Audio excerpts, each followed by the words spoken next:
The landlord said no to raised beds. That was the first thing my friend Priya told me when she called, and I could hear the exhaustion in her voice before she even explained the situation. She had moved into a rental apartment 2 years before, after spending a decade growing vegetables in the backyard of a house she owned, and the loss of that garden had hollowed something out in her. Not the vegetables themselves exactly. Something harder to name. The sense that she was participating in her own food supply. The feeling of competence that comes from pulling a meal out of the ground. She had asked her landlord about raised beds on the balcony, and he had said no because he was worried about the weight, about the mess, about what would happen to the wood when it warped and leaked onto the structure below. She had asked about containers, and he had shrugged and said, "Fine, containers are okay as long as you clean it up when you leave." So, she had containers. She had a south-facing balcony maybe 8 feet wide and 12 feet deep, with a railing on 2 sides and a wall on the third. And she had absolutely no idea what to put in them. The first year she did what most people do. She went to the garden centre and bought tomato starts and pepper starts and a 6-pack of basil, and she spent that summer wrestling with a system that was never going to work the way she needed it to. The tomatoes struggled because she could not water them consistently enough. The peppers did okay, but the yields felt meager relative to the space they occupied, and by September she had spent more on potting soil and starts and fertilizer than she had ever saved on groceries. She called it a defeat. She said she was thinking about giving up on the whole idea, that maybe balcony growing was just not a real food production strategy, that maybe she should accept her situation and just buy vegetables at the farmer's market, like everyone else in her building seemed to do. I asked her one question. I asked whether she had considered that the problem was not the balcony, but the plant list. She went quiet for a moment, and then said, "What do you mean?" And I said, "You are growing annual vegetables designed to produce once and die, in containers, with inconsistent water, on a balcony that will be occupied indefinitely. You are fighting the wrong battle. Every year you are starting over, paying for new soil amendments and new starts, and the system resets to zero. What if you planted things that got better every year instead of worse? What if the roots went deeper into the container and got more efficient over time rather than exhausting the medium and requiring replacement? What if the plants you chose were specifically adapted to exactly the kind of intermittent, imperfect care that a busy renter can realistically provide? She asked me to come over and look at the balcony. I spent 2 hours there that afternoon, measuring the space, checking the sun exposure at different times of day, looking at the railing height and the wind patterns from the west. By the time I left, she had a list of 5 plants, not tomatoes or peppers or basil, and a plan for how to make each of them work in containers that would be manageable, movable if she ever needed to leave, and productive not just this year but for every year she stayed in that apartment. I want to tell you what those 5 plants were, and why they were the right answer, because the answer applies far beyond Priya's balcony.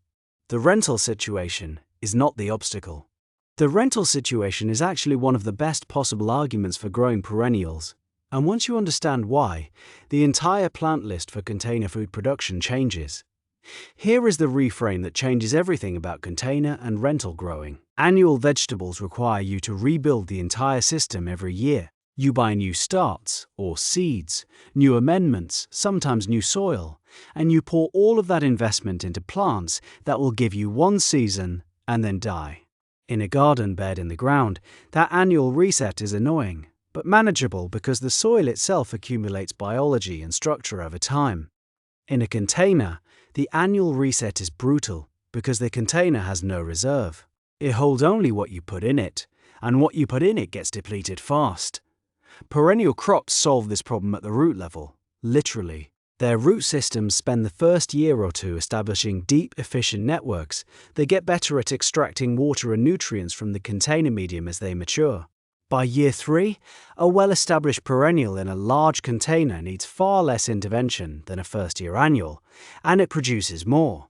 That is the fundamental economic and practical argument for perennial container growing, and it is an argument most gardening advice ignores completely. Let me walk you through the 5 plants I put on Priya's list and why each one earned its place there.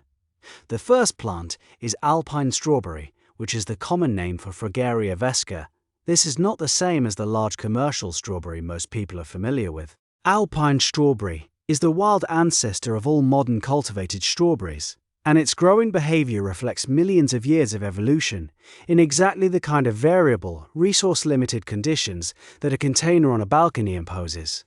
The native habitat of Fragaria vesca is woodland edges and rocky outcroppings across Europe, Asia, and North America, places where soil depth is shallow, water availability is irregular, and fertility is low. Those conditions are a direct match for what a container on a balcony offers, and that match is not coincidental. It is the whole reason this plant belongs on your list. From a technical standpoint, Alpine strawberry is cold hardy to somewhere around -30 degrees Fahrenheit in most varieties, which means it will survive winters in essentially any temperate climate in North America. It tolerates soil pH between 5.5 and 7.0, handles periods of moderate drought by going semi-dormant and then recovering when water returns, and thrives in full sun to partial shade. That last point matters enormously for balcony growing, because partial shade tolerance means east-facing and north-facing balconies are not eliminated from consideration. A plant that produces food in partial shade is a rare and valuable thing in container growing. The varieties that perform best in container conditions are the runnerless types, specifically Alexandria and Mignonette. Runnerless Alpine strawberries put all of their reproductive energy into fruit production, rather than sending out long horizontal runners that require constant management in a container setting. Alexandria produces small, intensely flavored red fruits over an exceptionally long season that in warm climates can run from late spring through first frost. Mignonette is slightly more compact and somewhat more drought tolerant, making it the better choice if water consistency is going to be a genuine challenge. Both varieties produce reliably from seed in the first year and become increasingly productive through years 2 and 3 as the root system matures. Production from a single 12-inch container planted with 3 Alpine strawberry crowns runs approximately 2 to 3 pounds of fruit per season in the first year and 4 to 6 pounds per season from year 2 onward. That number sounds modest until you consider that Alpine strawberries retail at specialty markets for prices that reflect their rarity and flavor, and that the season-long harvest means you are getting small amounts of extraordinary fruit over 5 to 6 months, rather than a single overwhelming harvest. Plant Alpine strawberries in a container with at least 10 inches of depth, using a medium of 2 parts aged compost to 1 part perlite to 1 part coconut coir. This ratio gives the drainage that prevents root rot while retaining enough moisture to buffer the irregular watering that most renters will inevitably provide. Water thoroughly at planting and then allow the top inch of medium to dry before watering again. They are established and producing within 8 to 10 weeks of planting. The second plant is walking onion, which carries the Latin name Allium proliferum. This is one of the most misunderstood and underplanted perennial vegetables in the English-speaking world. And the reason it belongs specifically on a rental balcony is its remarkable combination of compact above-ground growth, deep container-friendly roots, and essentially zero maintenance requirements after establishment. Walking onion is a hybrid between a Welsh onion and either a common onion or a shallot, and it has been grown in kitchen gardens across Europe and Asia for centuries. It is called walking onion because the bulbets it produces at the top of its tall flower stalks, the topsets, become heavy enough to bend the stalk to the ground, where they root and start new plants, effectively walking across a bed over several seasons. In a container, you manage this by harvesting the topsets or by replanting them intentionally rather than allowing the plant to sprawl. Walking onion is cold hardy to approximately -40 degrees Fahrenheit, which means it is one of the hardiest perennial vegetables available to northern growers. It handles soil pH from 6.0 to 8.0 without significant complaint, tolerates extended dry periods by conserving energy in its bulbs, and requires no supplemental fertilizer once established in compost-rich medium. In a container environment, the plant produces 3 distinct harvest opportunities. The young green shoots in early spring are the finest scallion-like onion tops you will ever taste, tender and sharp and available weeks before anything else is producing. The top sets that form in summer are small but perfectly formed individual onions that can be used fresh or pickled. And the basal bulbs that develop at the soil line are small multiplier onions that can be harvested partially while leaving the main plant intact. For container growing, the Egyptian top onion variety is the standard recommendation, and for good reason. It is the most widely available, the most vigorous, and produces the largest top sets of the walking onion group.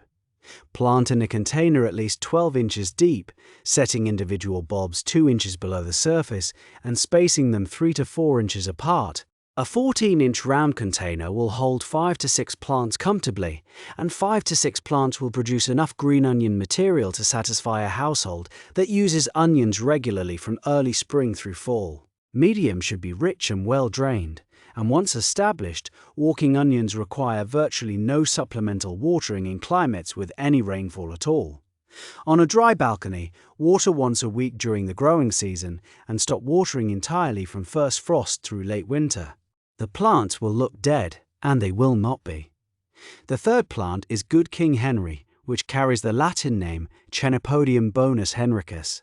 This plant is almost completely absent from modern gardening, which is a genuine loss because it is one of the most productive, low-maintenance, nutritionally dense perennial vegetables that temperate climate gardeners have access to. Good King Henry is native to Central and Southern Europe, where it grows in disturbed soils, along roadsides, and on the edges of cultivated fields. It has been eaten as a vegetable across Europe since at least the medieval period, used as a pot herb, a cooked green, and in some traditions as a substitute for asparagus when the young shoots emerge in spring. The reason it disappeared from popular cultivation is almost entirely a story of industrial food systems selecting for consistency and shelf life over flavor and nutritional complexity, which is precisely why it belongs back in the hands of people who are trying to grow their own food. Cold hardiness for Good King Henry sits at approximately -20 degrees Fahrenheit, which covers most temperate growing regions in North America and all of the United Kingdom and Northern Europe. It handles soil pH from 6.0 to 7.5, tolerates moderate drought once established, and grows productively in both full sun and significant partial shade.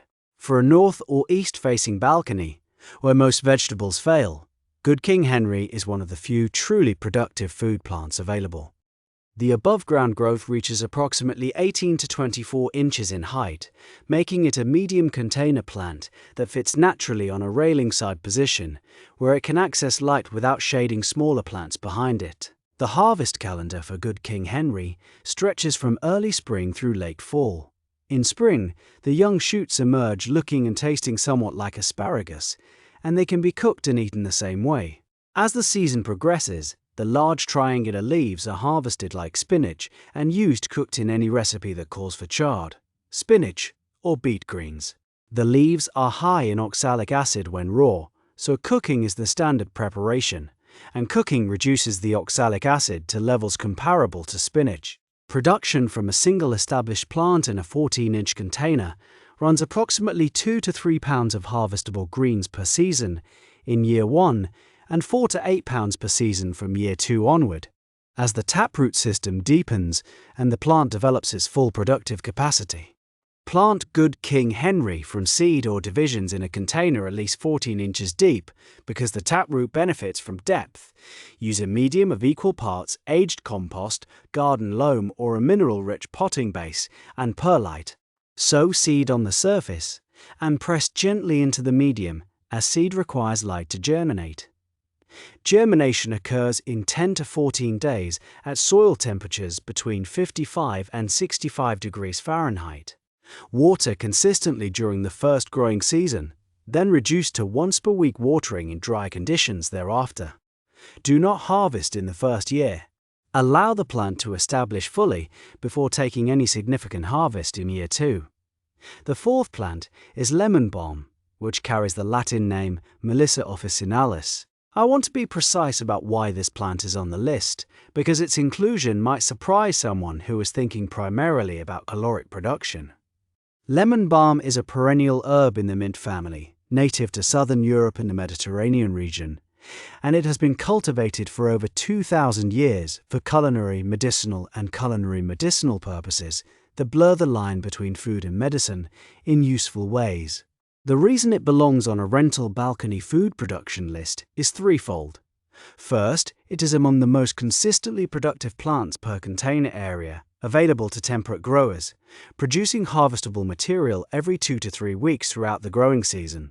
Second, it has genuine and well-documented properties as a calming, nervine and digestive aid, making it a daily use plant rather than a once-in-a-while garnish. Third, fresh lemon balm and dried lemon balm have significant culinary value that is almost entirely absent from supermarkets, meaning that growing it represents genuine substitution of something you would otherwise spend money on.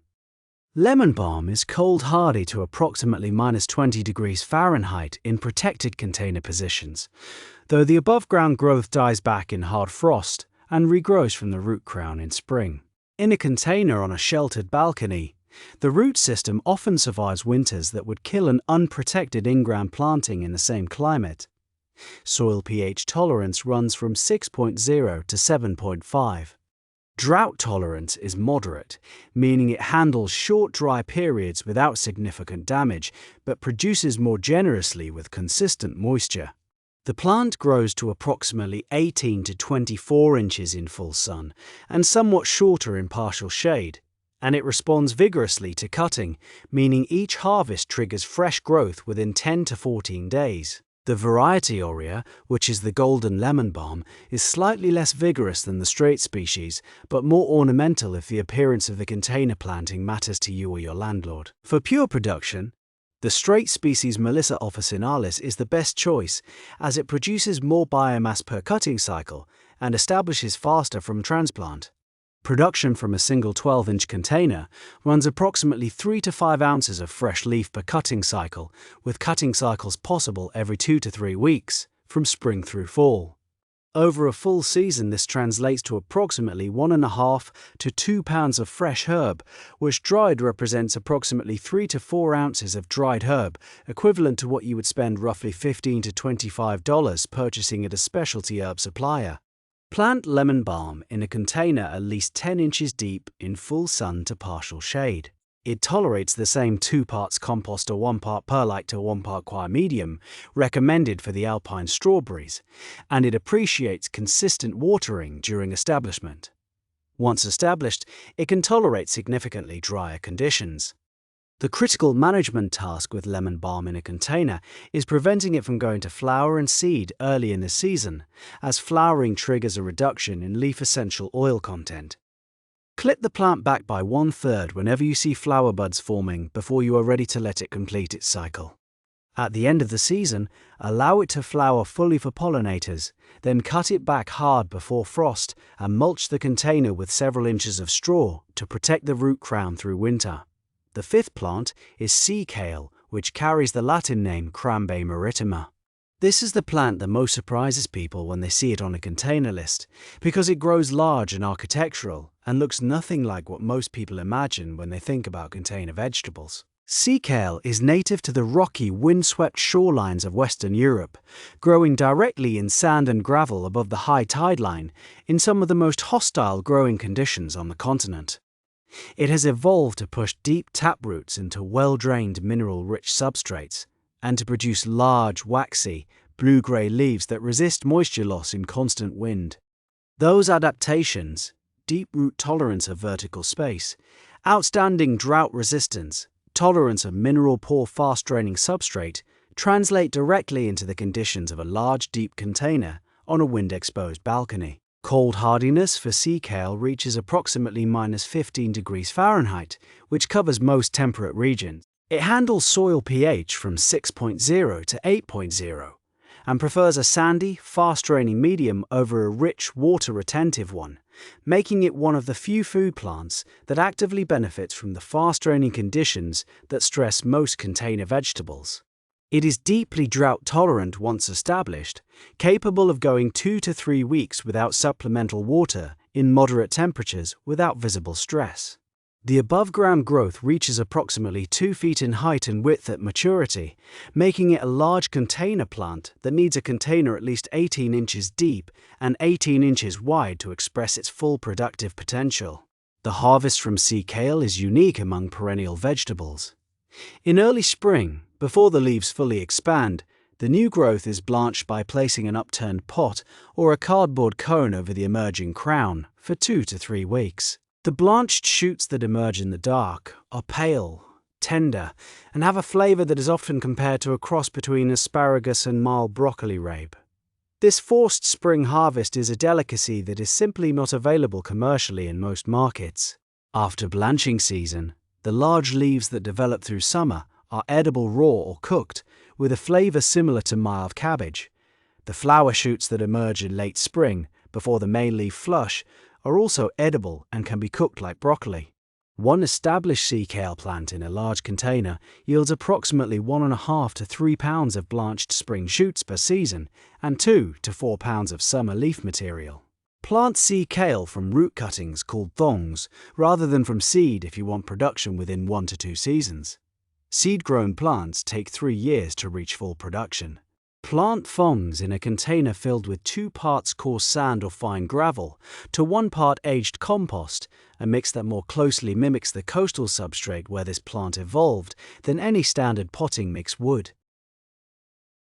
Set the thong with the top just at the soil surface, water in well, and then water only when the top 2 inches of medium are fully dry. The single most common failure with sea kale in containers is overwatering during establishment. The plant's native substrate drains in minutes after rain. Match that drainage rate, and you will have a sea kale plant that establishes quickly, survives winter reliably, and produces for 20 years or more. Now I want to talk about how these 5 plants function together as a system, because each of them alone is a useful addition to a container garden, but together they create something more coherent and more productive than the sum of their parts. The spatial logic of this system on a standard rental balcony is based on 2 organizing principles: light access and container depth. Sea kale and Good King Henry, both of which reach 18 to 24 inches in height, belong at the back of the balcony or along the outer railing where they will not shade the smaller plants. Walking onion, which sends up tall but slender flower stalks, can be placed at the middle depth of the arrangement without significantly blocking light. Alpine strawberry and lemon balm, both relatively low-growing, belong at the front or in the most accessible position, both because they need less vertical clearance and because they are the most frequently harvested plants and deserve the easiest reach. The harvest calendar across these 5 plants covers the entire growing year with almost no gaps. Walking onion shoots are the first food off the balcony, emerging in late winter or very early spring, while everything else is still dormant. Sea kale blanched shoots follow within a few weeks, providing that extraordinary asparagus-like harvest in early to mid-spring. Good King Henry's asparagus-like shoots, and then its leaf harvest, begin in mid-spring and continue through fall. Alpine strawberry begins fruiting in late spring and continues through frost. Lemon balm begins producing harvestable leaf material in mid-spring and continues through fall. In a climate with mild winters, the walking onion green tops and the lemon balm may even persist through winter entirely, providing harvest in every month of the year. The water management across this system is particularly elegant because the 5 plants fall into 2 distinct watering groups that align with sensible container placement. Sea kale and walking onion are the drought-tolerant group, and both do better with slight underwatering than overwatering. Alpine strawberry, Good King Henry, and lemon balm prefer consistent, moderate moisture. By clustering the drought-tolerant containers together on one side of the balcony and the moisture-preferring containers on the other, you can develop a watering routine that takes less than 5 minutes per watering session and that serves each plant's actual needs rather than applying a uniform amount of water to plants with fundamentally different requirements. Fertility management across this system requires only one annual input. Each spring, top dress every container with 2 to 3 inches of finished compost worked gently into the surface. The perennial root systems in each container will mine this top dressing efficiently throughout the season. Lemon balm may benefit from a mid-season liquid feed of compost tea or diluted fish hydrolysate if it shows signs of pale leaf color, but this is a supplemental action rather than a required one. The fundamental difference between this system and an annual container garden is that you are not replacing the soil biology every year. You are building it. By year 3, the compost biology in each container has reached a level of maturity that dramatically reduces the plant's dependence on external inputs. The system is moving towards self-sufficiency in the way that all good perennial systems eventually do. Container selection deserves specific attention here because it is one of the decisions that will most affect the long-term success of this system. For Alpine strawberry and lemon balm, 10 to 12-inch containers with drainage holes are sufficient. For walking onion and good King Henry, 14-inch containers with at least 12 inches of depth are the minimum. For sea kale, use the largest container you can practically move, at least 5 gallons and ideally 10 gallons, with the understanding that a larger container means a more stable root temperature across seasons and a more productive plant. All containers must have drainage holes, and all containers benefit from being placed on pot feet or blocks that allow free drainage and airflow under the base. The single most common failure in container perennial growing is waterlogged medium caused by containers sitting flat on impermeable surfaces, like concrete balconies with nowhere for excess water to drain. When Priya implemented this system in the second year of her time in that apartment, the results were different from the first year, in ways she had not fully anticipated. The obvious difference was the harvest, which was more consistent and more varied than her annual container experiment had been. But the less obvious difference was the relationship with the containers themselves. She stopped dreading the maintenance because the maintenance had become minimal. She stopped spending money on new starts in spring because the plants came back on their own. She started looking forward to the balcony in February because the walking onion was already showing green and the sea kale crown was swelling with the promise of the blanched harvest to come. Something that had felt like a second-rate approximation of real food growing had become an actual system. One with its own rhythms and logic, and accumulated knowledge embedded in the root systems of plants that were getting better at their jobs every year. Now let me reframe this situation directly, because I want you to carry the right framework into your own growing decisions. The rental situation does not prevent perennial growing, it demands it. A renter who plants annuals is rebuilding a depleted system every year, writing off their investment at the end of every season and leaving nothing behind. A renter who plants perennials is building a container ecosystem that produces more each year, that moves with them if they leave, and that represents a genuine long-term investment in food independence that no landlord's restrictions can touch. Mobility is the advantage, not the limitation. Container growing does not reduce yield. It redirects it.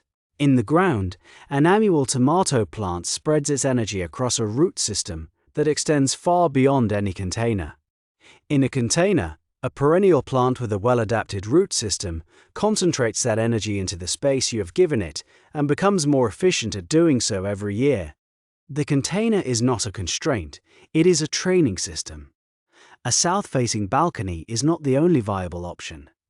3 of these 5 plants produce meaningful harvests in east-facing or north-facing exposures, with 3 to 4 hours of indirect light per day. The balcony you have is not the limiting factor you think it is. The plant list you choose for it is. Stop choosing plants designed for fields, and choose plants designed for conditions like yours. If you are growing on a rental balcony or a small patio or a rooftop terrace, I want to hear about your specific situation. Drop your approximate climate zone, your balcony orientation, and whatever you have tried before that has not worked the way you hoped in the comments. I will reply with specific recommendations based on your actual conditions, because the right plant list for an 8th floor east-facing balcony in a continental climate is not the same as the right list for a ground floor south-facing patio in a maritime one, and generic advice fails in both situations.